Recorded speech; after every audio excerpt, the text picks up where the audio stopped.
Hintayin ko muna maging perfect ang timing bago ako magsimula. Alam mo bang now is the perfect time to start your digital business? Hello, good morning, good afternoon, good evening, wherever you're tuning in. I'm Rosalie from Padua, Italy, and this is my day 42 Reels Challenge. Kung naghihintay ka ng right time, ito na yun, ngayon na. Bakit?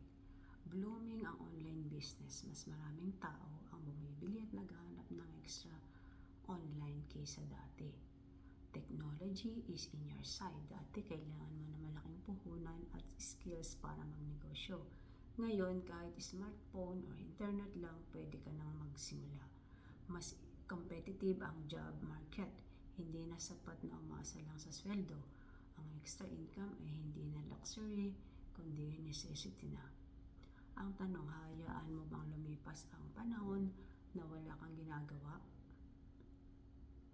Huwag mo nang ipagpabukas pa ang future na gusto mo. Comment start kung gusto mong malaman paano ka makakapagsimula ng digital business ngayon. Be inspired. See you in the inside. God bless you.